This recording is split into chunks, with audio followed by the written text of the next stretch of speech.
কিন্তু মনে রাখতে হবে, নবীর প্রেম যদি আমাদের অন্তরে না থাকে, নবীর মুহাব্বত আর ভালোবাসা যদি আমাদের অন্তরে না থাকে, কিয়ামতের দিন নবীর শাফাত আমরা পাবো না কি? নবীর শাফাত পাবে কারা কারা? নবীর শাফাত কারা কারা পাবে? প্যারা নবী মুহাম্মদুর রাসূলুল্লাহ সাল্লাল্লাহু আলাইহি ওয়াসাল্লাম নবী আমার মসজিদে নববী শরীফে বসে আছেন। সাহাবী হুজুররা জিজ্ঞাসা করিলেন, ইয়া রাসূলুল্লাহ, ইয়া হাবিবাল্লাহ, হুজুর একবার বলুন না, হাসরের ময়দানে যেদিন কোটি কোটি কোটি কোটি লোক থাকবে, ওই দিন আপনি আপনার উম্মতে মুহাম্মাদি দিগকে কেমন করে চিনে নেবেন? সোনার নবী আমার বললেন, হ্যাঁ আমার সাহাবীরা, তোমরা মনে রাখো, একটা ময়দানে 1 লক্ষ ঘোড়া ছেড়ে দেওয়া আছে। ওই ঘোড়ার ভেতরে যদি একটা সাদা চিতলা ঘোড়া যদি ছেড়ে দেওয়া হয়, ওই 1 লক্ষ ঘোড়ার ভেতরে একটা সাদা চিতলা ঘোড়া খুঁজে পাওয়া যাবে না? যাবে না? যাবে?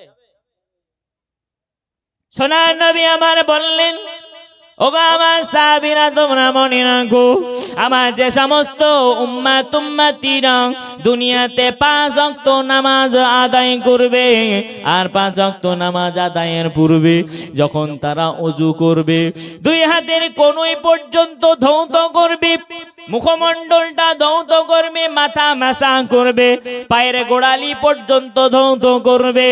এই অঙ্গগুলো যারা ধৌত করবে, আমি রাসূলুল্লাহ জানিয়ে দিলাম, কাল কিয়ামতের মাঠে ময়দানে মাহশারে আমার ওই সমস্ত উম্মতির হাতগুলো নূরের ন্যায় জ্বলজ্বল করতে থাকবে, তাদের চেহারাটা নূরের ন্যায় জ্বলজ্বল করতে থাকবে, তাদের পা দুখানা নূরের ন্যায় জ্বলজ্বল করতে থাকবে। ওগো আমার সাহাবীরা, একটাবার বলো না, আমি রাসূলুল্লাহ ওই নূরওয়ালা চেহারাগুলো খুঁজে পাবো না? আর আমি যদি এখন নামাজ না পড়ি, আমি যদি নবীর প্রেম আমার ভেতরে না থাকে, আমি যদি রাসূলের সুন্নাত গুলোকে জীবনে বাস্তবায়িত না করি, আমি যদি নবীর আশিক না হই, আমার ভিতরে যদি নবীর সুন্নাতের পায়রবি না থাকে, কিয়ামতের দিন নবী কি আমায় চিনতে পারবে?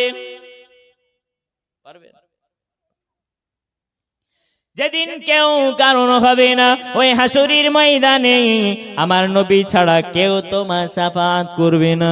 আল্লাহ পাকের নবীকে নিয়ে জিবরাইল আমিন হেঁটে হেঁটে নয়, আল্লাহ পাকের নবীকে সওয়ারি অবস্থায় আল্লাহ পাকের সেই দরবারে নিয়ে গেলেন।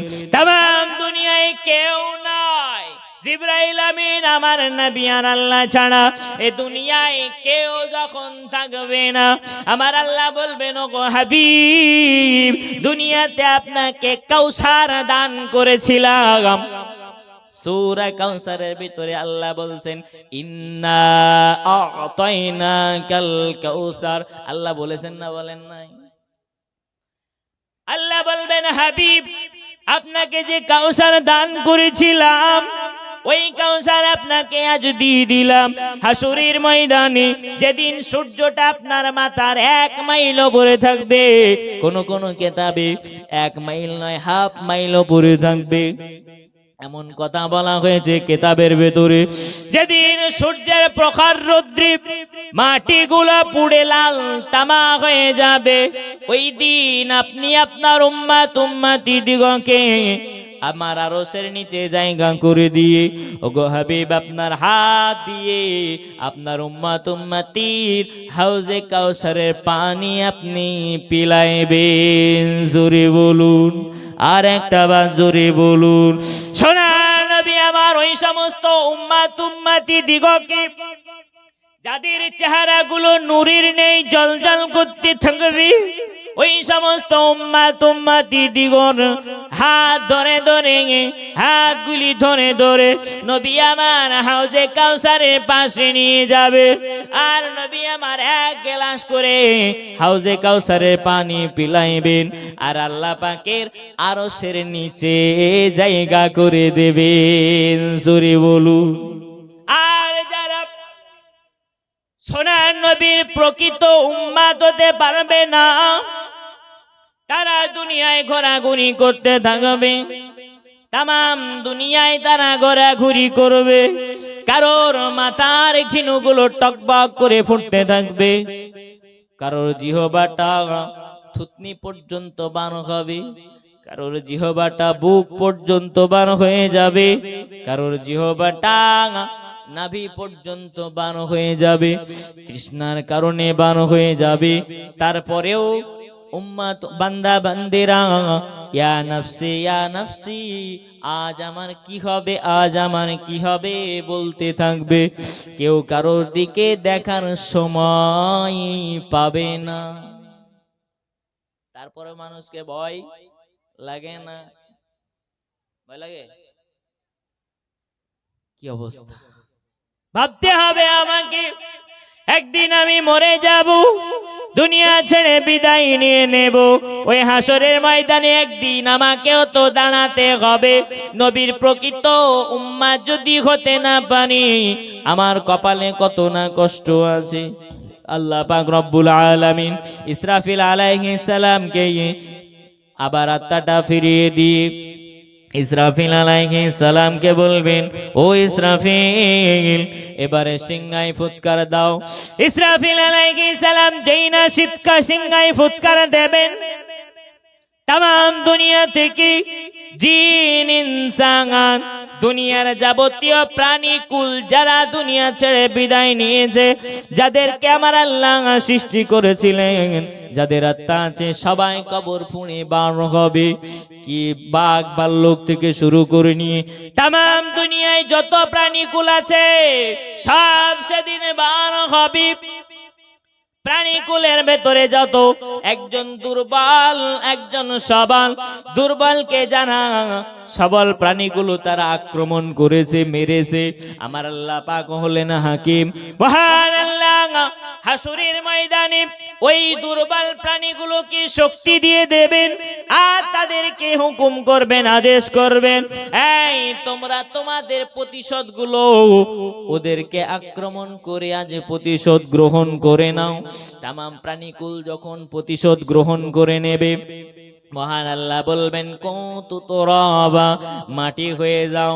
তামাম দুনিয়ার প্রাণীকুল যখন সব মাটি হয়ে যাবে, কাফেরেরা ওই সময় বলবেন, ইয়া লাইতানি, হায় আফসোস, কুনতু তুরাবা, আজ যদি আমরাও মাটি হয়ে যেতাম কতই না ভালো হতো।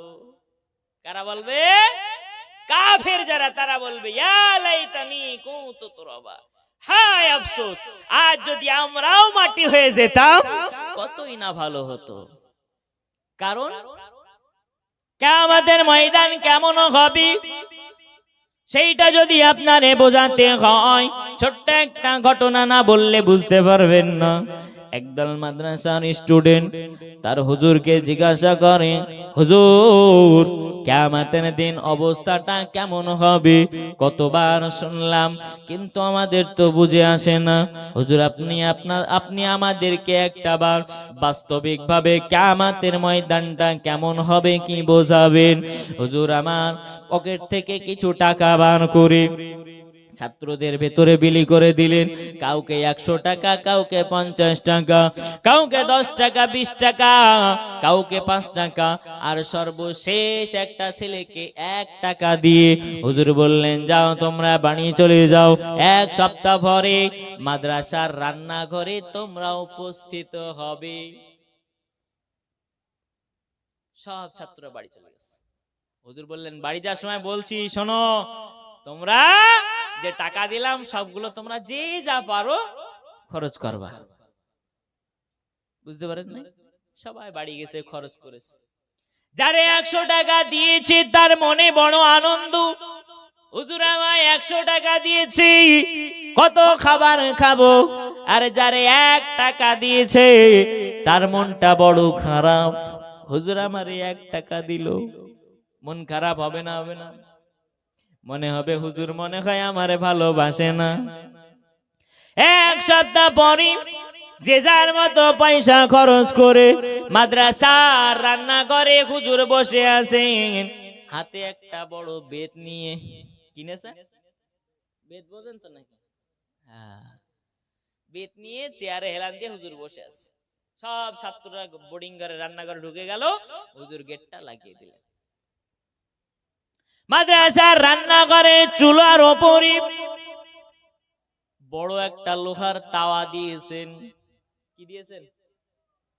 ওই চাউমিন এগরোল ভাজে দেখেছেন তো, বড় তাওয়া থাকে না লোহার, ওইরকম একটা তাওয়া দিয়েছে, দিয়ে তলায় কাঠের আগুন দিয়ে জাল দিচ্ছে। তাওয়াতে বলো কিচ্ছু নেই, তাওয়াতে কিচ্ছু নেই। আর তলায় যদি কাঠের আগুন দেওয়া হয়, তাওয়ার কালারটা কেমন হবে? লাল হবে না? হুজুর আমার বলেন, ছাত্রদেরকে বলছে, ওগো আমার ছাত্ররা, কারে কত টাকা দিয়েছিলাম, তোমরা কিভাবে কিভাবে খরচ করেছো, তার হিসাবটা আজ তোমাদের দিতে হবে।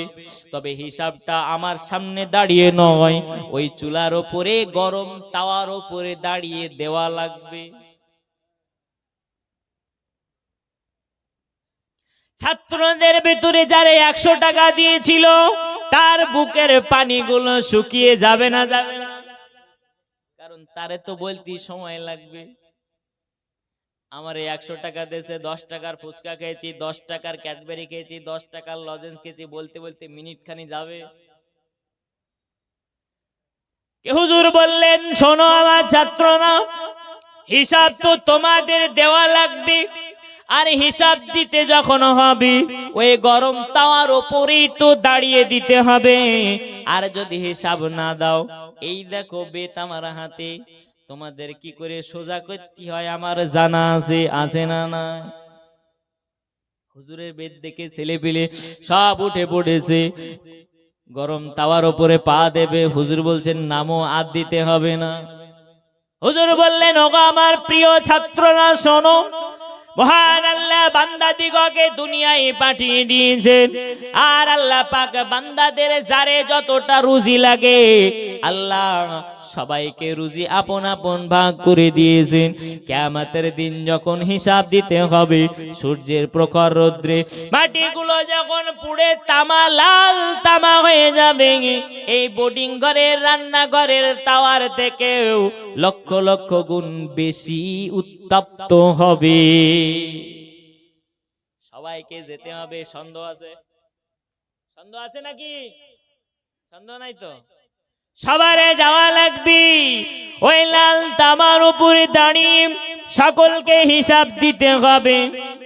ইসরাফিল আলাইহিস সালাম যেই না সিংহায় ফুৎকার দিয়েছেন, তামাম হাসরবাসীরা উঠে দৌড়াতে শুরু করেছে আরাফাতের ময়দানের দিকে। সবাই যে যার মতন দৌড়ে দৌড়ে আরাফাতের ময়দানটা, ওটাই তো হলো কিয়ামতের দিন হাসরের ময়দান। হজে গেলে আরাফাতের ময়দানে যেতে হয় না? তো ওটাই হলো কিয়ামতের দিন হাসরের ময়দান, অন্য কোথাও নয়। মহান আল্লাহ পাক রব্বুল আলামিন গম্ভীর আওয়াজ নিয়ে, কহার নাম নিয়ে নিজের জায়গায় আল্লাহ সমাসীন থাকবেন। তামাম হাসরবাসীরা কেউ মহান আল্লাহর সামনে গিয়া একটা বারও বলতে পারবে না, আল্লাহ বিচারটা শুরু করুন। কারণ আল্লাহর ওই চেহারা দেখে সবার ভেতর শুকিয়ে যাবে। যাবে না? যাবে না? একে মাটির পায়ের তলায় লাল তামা, তারপরে আল্লাহ পাকের সেই চেহারা, বুক শুকিয়ে যাবে, কেউ বলতে পারবে না। তামাম হাসরবাসীরা তখন বলবে, ওগো হাসরবাসীরা, চলো চলো আমাদের আদি পিতা আদম আলাইহিস সালামের কাছে চলো। আল্লাহ পাক বড় মহব্বত করে তাকে বানিয়েছিলেন। তামাম হাসরবাসীরা চলে যাবেন আদম আলাইহিস সালামের কাছে। ও আমাদের আদি পিতা আদম, ওগো আদি পিতা আদম, আজ হাসরের ময়দানে বড় কঠিন অবস্থা আমাদের। আল্লাহ পাক একটাবার বিচারটা শুরু করতে বলুন। আমরা জান্নাতে যাই না হয় জাহান্নামে যাই, বিচার আনতে দেখা যাবে, কিন্তু আল্লাহ পাক একটাবার বিচারটা শুরু করতে বলুন। হাসরের ময়দানের এই কঠিন অবস্থাতে আমরা আর সইতে পারিতেছি না। কারণ কারোর হেঁটো পর্যন্ত ঘাম হবে, কারোর কোমর পর্যন্ত ঘাম হবে, কারোর গলা পর্যন্ত ঘাম হবে, কেউ আবার তার নিজের ঘামে সাঁতার কাটতে থাকবে। কি কঠিন পরিস্থিতি হবে কল্পনা করা যাবে না। যেই দিন হবে সেই দিন বোঝা যাবে। কিন্তু আমি আপনাকে বোঝানোর জন্য ছোট্ট একটা গল্পের মাধ্যমে বোঝানোর চেষ্টা করলাম। হাসরের ময়দানে যখন আদম আলাইহিস সালামকে তামাম হাসরবাসীরা গিয়ে বলবেন, ওগো আদি পিতা আদম আলাইহিস সালাম, মহান আল্লাহকে একটাবার বলুন বিচারটা যেন শুরু করেন। আদম আলাইহিস সালাম ওই সময় বলেন, ওগো আমার সন্তানেরা শোনো শোনো, না না না না, আমি তো মহান আল্লাহর শাহী দরবারে যেতে পারবো না। আল্লাহ যদি আজ আমারে জিজ্ঞাসা করে, ওগো আদম, আমি তোমারে জান্নাতের ভিতরে দিয়েছিলাম, ওগো আদম তোমাকে জান্নাতের ভিতরে দেওয়ার পরই আমি আল্লাহ তোমাকে গন্ধম খাইতে নিষেধ করেছিলাম, ওগো আদম তুমি গন্ধম কেন খেয়েছিলে? এই আদম, গন্ধম কেন তুমি ভক্ষণ করেছিলে? আজ হাসরের ময়দানে আল্লাহ যদি আমারে জিজ্ঞাসা করে, আমি আদম জবাব দিতে পারবো না। ওগো হাসরবাসী যাও, চলে যাও, আমার একজন সন্তান যার নাম হলো নূহ আলাইহিস সালাম, তোমরা যাও নবী নূহের কাছে চলে যাও। তামাম হাসরবাসীরা নবী নূহ আলাইহিস সালামের কাছে চলে যাবেন। ও দ্বিতীয় আদম, নবী নূহ আলাইহিস সালাম আমাদেরকে হাসরের ময়দানে এই কঠিন অবস্থা থেকে বাঁচিয়ে নেন। মহান আল্লাহকে বিচারটা শুরু করতে বলুন। আল্লাহ আপনাকে বড় মহাব্বত করিতেন, আল্লাহ আপনাকে বড় ভালোবাসিতেন। আদম আলাইহিস সালাম, নূহ আলাইহিস সালাম বলবেন, আয় হাসরবাসী, মহান আল্লাহর শাহী দরবারে আমি নবী নূহ যেতে পারিব না। কেননা আমার সন্তান কেনান যখন মহাপ্লাবনে ডুবে মারা যায়, আমি মহান আল্লাহর দরবারে হাত উঠিয়ে বলেছিলাম, ওগো রব্বুল আলামিন আল্লাহ, আমার কলিজার টুকরা সন্তান কেনান ডুবে মারা যায়, ওগো রব্বুল আলামিন আল্লাহ একটাবার অনুমতি দেন, আমি কেনানকে নৌকায় উঠিয়ে নেই। আমার আল্লাহ ওই সময় বলেছিলেন, এই নবী নূহ, তোমারে যারা নবী বলে মানে না, আমি আল্লাহ, আমাকে যারা আল্লাহ বলে মানে না, আমি আল্লাহ তাদেরকে তোমার নৌকায় ওঠার অনুমতি দেব না। এই নবী নূহ, ওটা তোমার সন্তান হতে পারে, কিন্তু আমি আল্লাহ নৌকায় ওঠার অনুমতি দেব না। আর একবার যদি তুমি তোমার সন্তানের জন্য দোয়া করো, আমি আল্লাহ তোমার নামটা নবুয়তের খাতা থেকে কেটে দেব।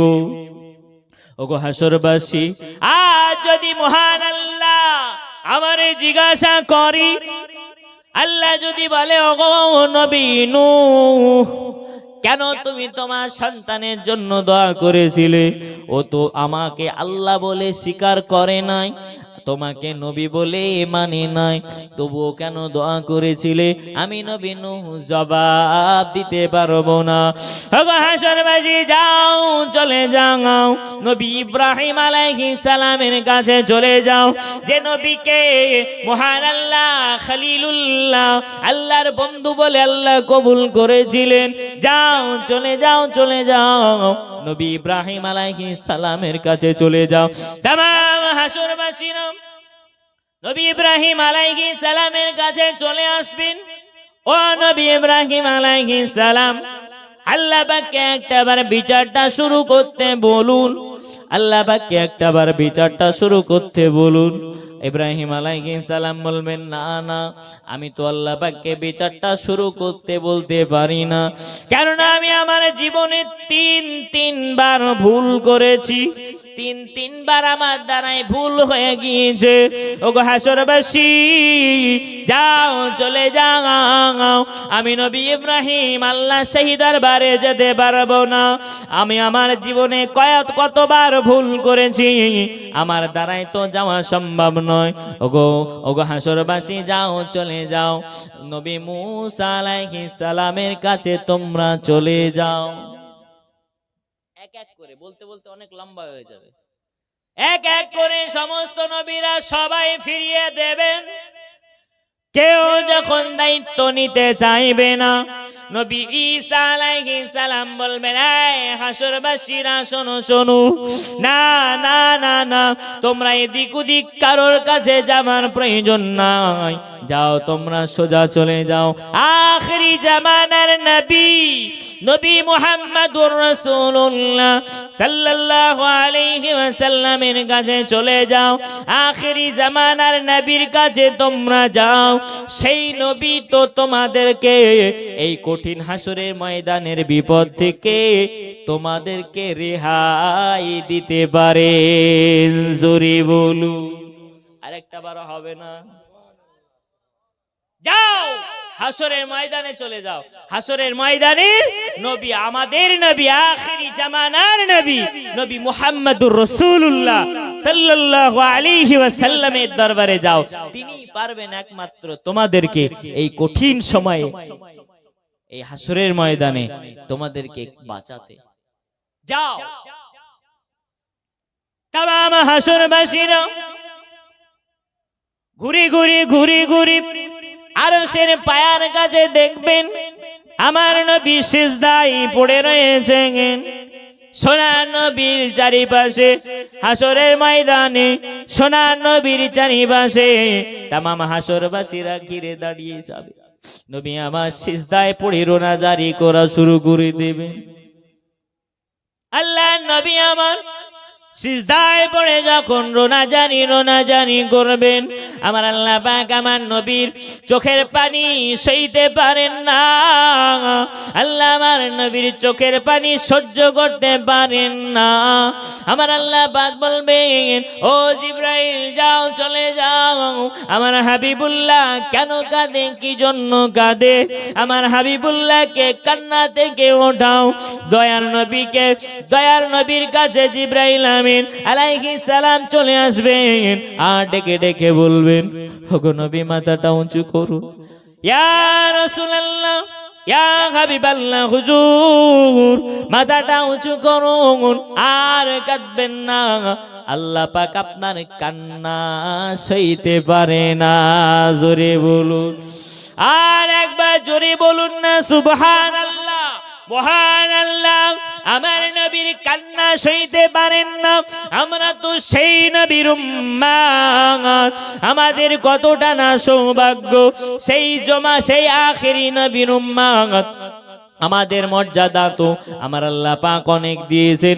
সর্বোপরি আমাদের দায়িত্ব তো মহান আল্লাহ নিজেই গ্রহণ করেছেন। জোরে বলুন, মহান আল্লাহ বলেন, ওগো আমার বান্দা বান্দিরা, ওগো শেষ জামানার উম্মত উম্মতিরা, আমার নবীর উম্মত উম্মতিরা, তোমাদের দ্বারাই অন্যায় হয়ে যাবে, তোমাদের দ্বারাই গুনাহ হয়ে যাবে, তোমরা পাপ করে ফেলবে। আর আমি আল্লাহ আমার দরবারে একটা বারাকাত উঠিয়ে চোখের পানি ছেড়ে যেই না বলবে আল্লাহ মাফ করে দেন, আমি আল্লাহ সঙ্গে সঙ্গে তোমাদের জীবনের গুনাহ রাশি মাফ করে দেব। জোরে বলু। আর যদি আমরা মাফ না চাই, আমরা যদি ক্ষমা না চাই, আল্লাহ ক্ষমা করবে নাকি? বাচ্চা কাঁদলে মা ছুটে এসে বাচ্চাকে দুধ দেয়, আর বাচ্চা যদি কান্নাকাটি না করে মা দুধ খাওয়াতে আসবে নাকি? জিবরাইল আমিন আলাইহিস সালাম সোনার নবীকে সিজদা থেকে উঠালেন। সিজদা থেকে উঠে আমার আল্লাহ পাকের নবীকে বলা হলো, ইয়া রাসূলুল্লাহ, ইয়া হাবিবাল্লাহ, হুজুর আপনি সিজদায় পড়ে কেন কান্নাকাটি করেন? আল্লাহ নবী আমার বললেন, ও জিবরাইল আমিন, আল্লাহ পাককে বিচারটা শুরু করতে বলুন। আল্লাহ পাক বিচারটা শুরু করবেন। আল্লাহ পাক বিচারটা যখন শুরু করবেন, আল্লাহ গম্ভীর মেজাজ নিয়ে যখন সমাসীন হয়ে থাকবেন, আল্লাহ পাকের নবী ওই সময় বিচারের জন্য সর্বপ্রথম কাকে পাঠাবে? কে যাবে বিচার দিতে? কার সাহস আছে? নবী আমার যাবেন না, সোনার নবী আমার যাবেন না। সোনার নবীর কলিজার টুকরা সাহাবী, প্রাণ প্রিয় সাহাবী আবু বকর রাদিয়াল্লাহু তাআলা আনহুকে বলবেন, ওগো বাবা আবু বকর, মহান আল্লাহর সামনে কি বিচারটা দিয়ে দাও। জোরে বলো। কোন নবী যাবে না? যাবে নাকি? কে যাবে? আল্লাহর নবী সাহাবী আবু বকর রাদিয়াল্লাহু তাআলা আনহু যাবেন। মহান আল্লাহ গম্ভীর আওয়াজ নিয়ে বলবেন, হে আবু বকর, আজ হাসুরের ময়দানে কঠিন দিনে তুমি বিচার দিতে এসেছো। ওগো আবু বকর, কি নিয়ে এসেছো বিচার দিতে? তোমার আমলনামায় কি আছে বলো? কি আছে তোমার কাছে? আমলনামায় কি নিয়ে এসেছো আমাকে বলো। এত গম্ভীর আওয়াজ নেবে। মহান আল্লাহ পাকের সামনে দাঁড়িয়ে আবু বকর রাদিয়াল্লাহু তাআলা আনহু বলবেন, ওগো রব্বুল আলামিন, আমি আবু বকর জীবনে তেমন কিছু করতে পারি নাই। ইয়া রাব্বাল আলামিন, আল্লাহ, আমি আবু বকর তেমন কিছু জীবনে কামাই করতে পারি নাই, তেমন ইবাদত আমি করতে পারি নাই। ওগো রব্বুল আলামিন, আজ আপনার শাহী দরবারে আপনার নবীর খুশি রাজি ভালোবাসা নিয়ে উপস্থিত হয়েছি।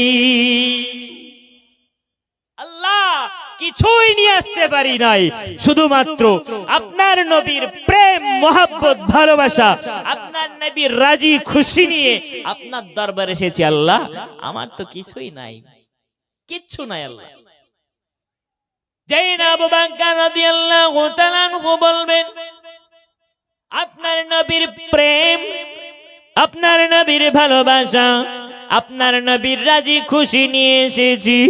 ওগো রব্বুল আলামিন, আল্লাহ, আপনার নবীর ভালোবাসা নিয়ে আপনি আপনার দরবারে হাজির হয়েছি। আল্লাহ পাক খুশি হয়ে যাবে। আল্লাহ হাকিম নাম থেকে এক পলকের ভেতরে রহমান রহিম নামে চলে আসবেন। আর চলে এসে এত ঠান্ডার শান্ত হয়ে যাবে, আল্লাহর গরম মেজাজ আর থাকবে না। আল্লাহ গরম আর করবেন না।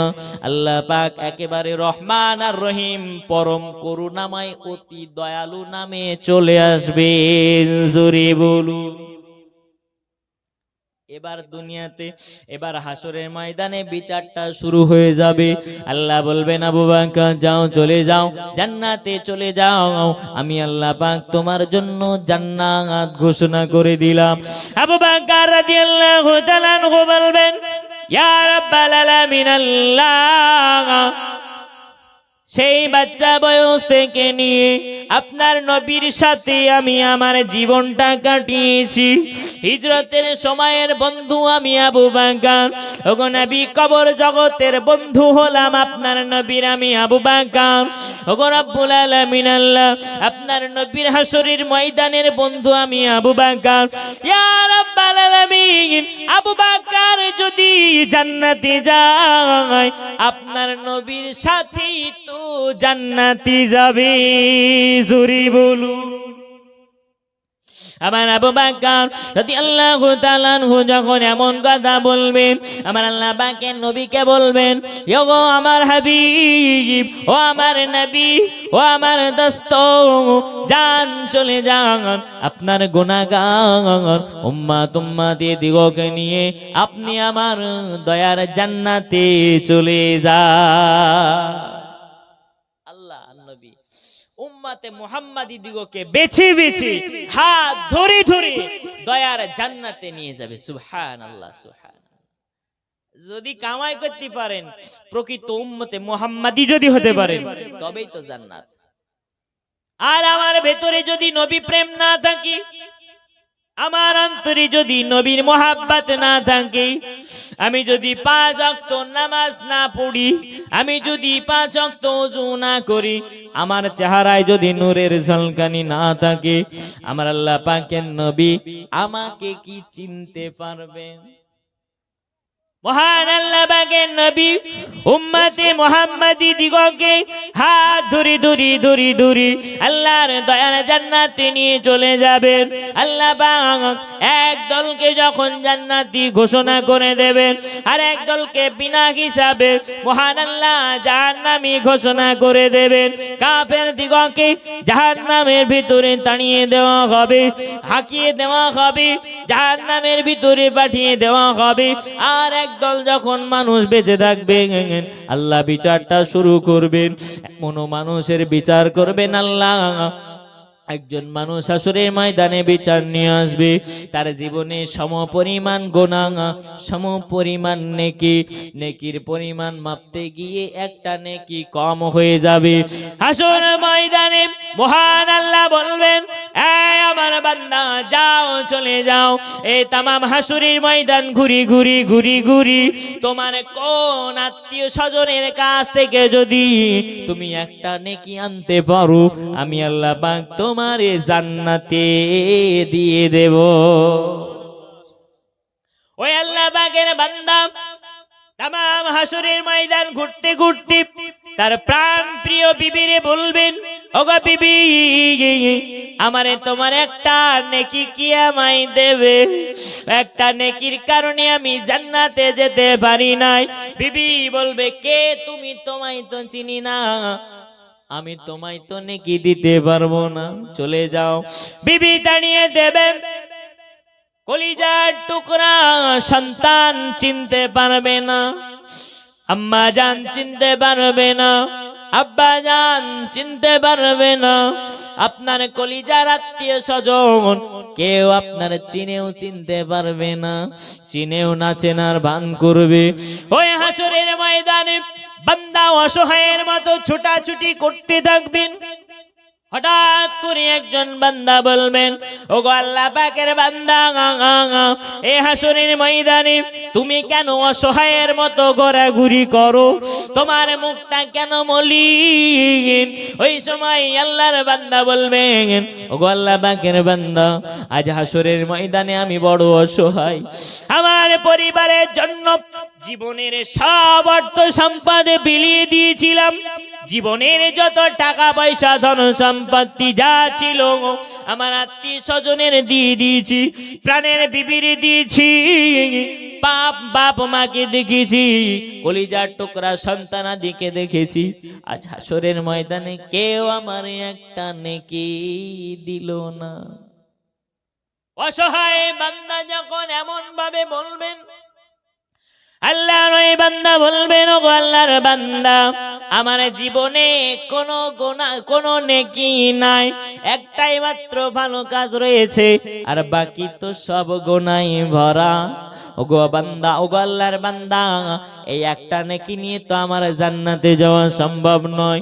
তবে আজ হাসরের কঠিন ময়দানে আজ যদি তোমার এই একটা নেকি নিয়ে যদি তুমি জান্নাতে যেতে পারো, আমি আমার একটা নেকি তোমাকে দিয়ে দিলাম। ওগো আল্লাহর বান্দা, যাও, চলে যাও। এই একটা নেকি নিয়ে তুমি আল্লাহর দয়ার জান্নাতে চলে যাও। ওই বান্দা একটা নেকি নিয়ে মহান আল্লাহ শাহী দরবারে চলে যাবেন। ওগো রব্বুল আলামিন, আল্লাহ এই নেন আমি একটা নেকি নিয়ে এসেছি। আল্লাহর বান্দা যখন এমন ভাবে বলবেন, আল্লাহ বলবেন এই হাসরের ময়দানে যেদিন কেউ কারোর হবে না, এই হাসরের ময়দানে যখন সবাই নফসি নফসি করিতেছে, এই কঠিন সময়ে তোমাকে একটা নেকি কে দিয়েছে?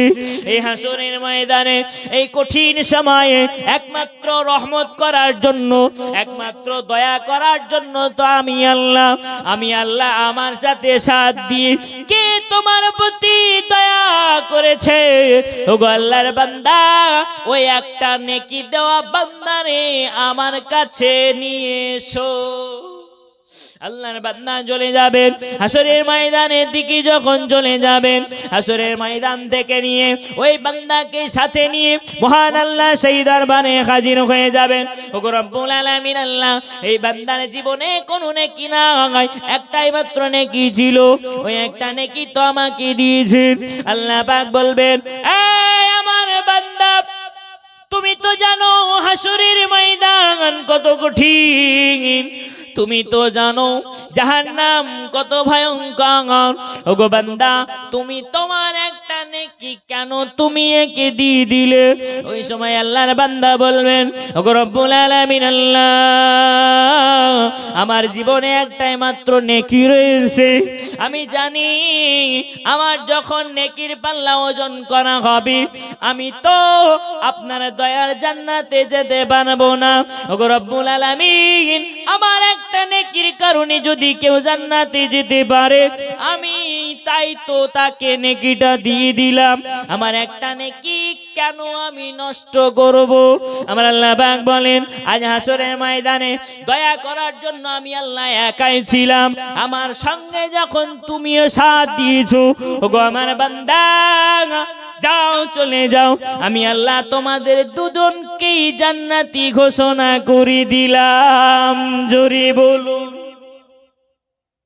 তাহলে দয়া আমাদের করা লাগবে না? লাগবে না?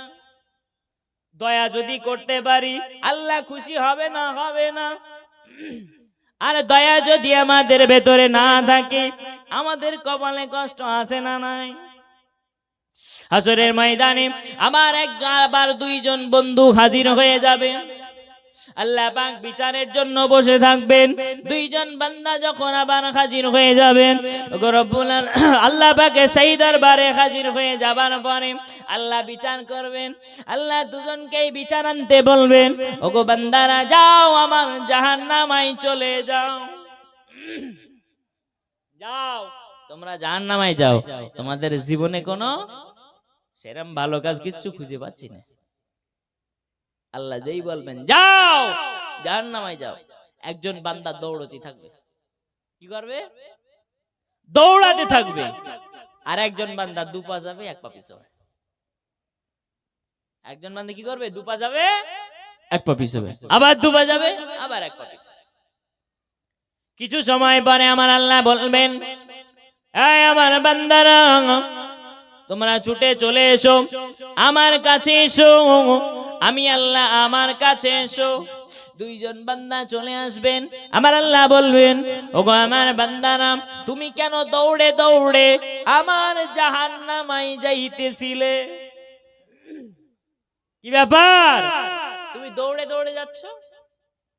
আর একজন বান্দাকে ডাক দিয়ে বলবেন, তোমরা কেন, তুমি কেন এক দুপা আগাও তো এক পা পিছিয়ে যাও?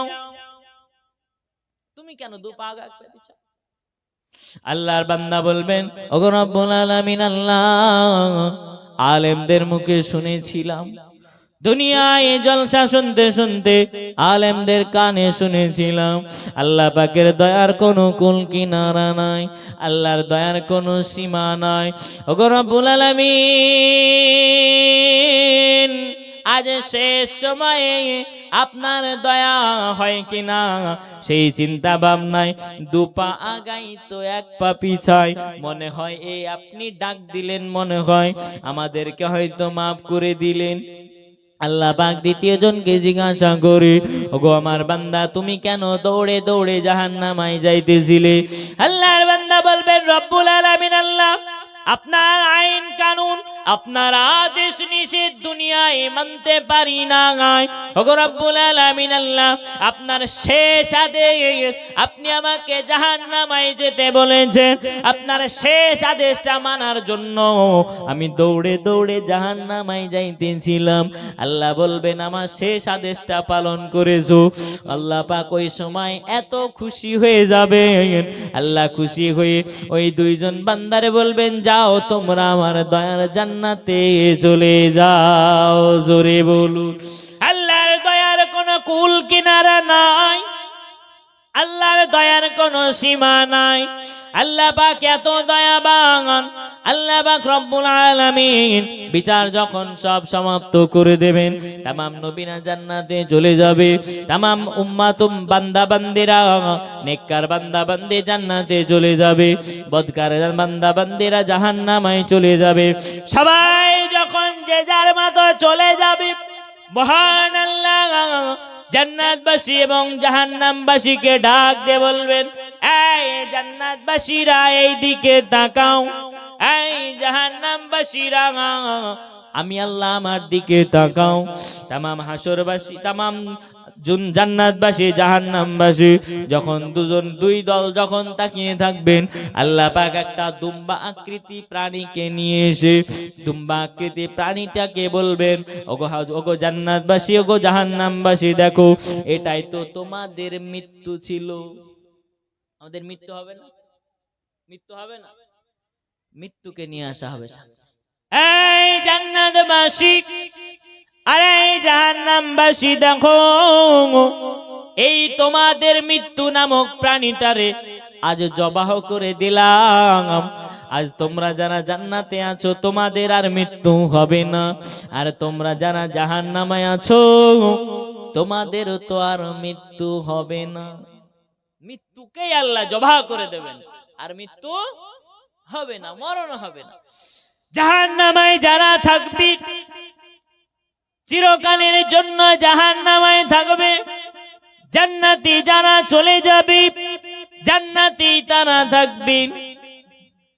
জাহান্নামের ভেতরে কিছু বান্দা উম্মাতিরা আল্লাহ পাকের নবীর, আমার নবীর কিছু গুনাহগার উম্মাতিরা মহান আল্লাহকে ডাকতে থাকবেন, ওগো রব্বুল আলামিন, আল্লাহ আমাদের সংবাদটা আমাদের নবীর কাছে পৌঁছে দেবেন। 1000 বছর ধরে জাহান্নামে গুনাহগার উম্মতে মুহাম্মাদিরা কান্নাকাটি করতে থাকবেন।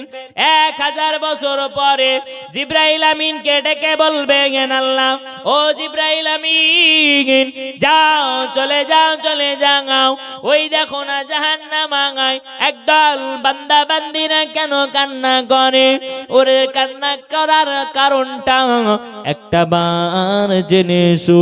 জিবরাইল আমিন চলে যাবেন জান্নাতের দরজার কাছে গিয়ে মালিক ফেরেশতাকে ডেকে বলবেন, ও মালিক ফেরেশতা, দরজাটা খুলে দাও। দরজাটা খুলে দেওয়া হবে। আল্লাহ পাকের ফেরেশতা জিবরাইল আমিন চলে যাবেন জাহান্নামের ভেতরে, আর ওই সমস্ত বান্দা বান্দিগাকে ডেকে ডেকে জিজ্ঞাসা করবেন, ওগো বান্দা বান্দিরা, আল্লাহর বান্দা বান্দিরা, তোমরা কেন আল্লাহকে এত ডাকাডাকি করো? ওই সময় বান্দারা বলবেন, আমাদের নবী মুহাম্মাদুর রাসূলুল্লাহ সাল্লাল্লাহু আলাইহি ওয়াসাল্লামকে আমাদের সংবাদটা একটু পৌঁছে দেবেন, তার একদল গুনাহগার উম্মাতিরা এখনো জাহান্নামায়। এই জায়গাটা একটু শোনা লাগবে, এই জায়গাটা শুনলে তবে মজা আছে, তবে কাজ আছে, কিছু পাওয়া যাবে ইনশাআল্লাহ। একবার দরুদ শরীফ, আল্লাহুম্মা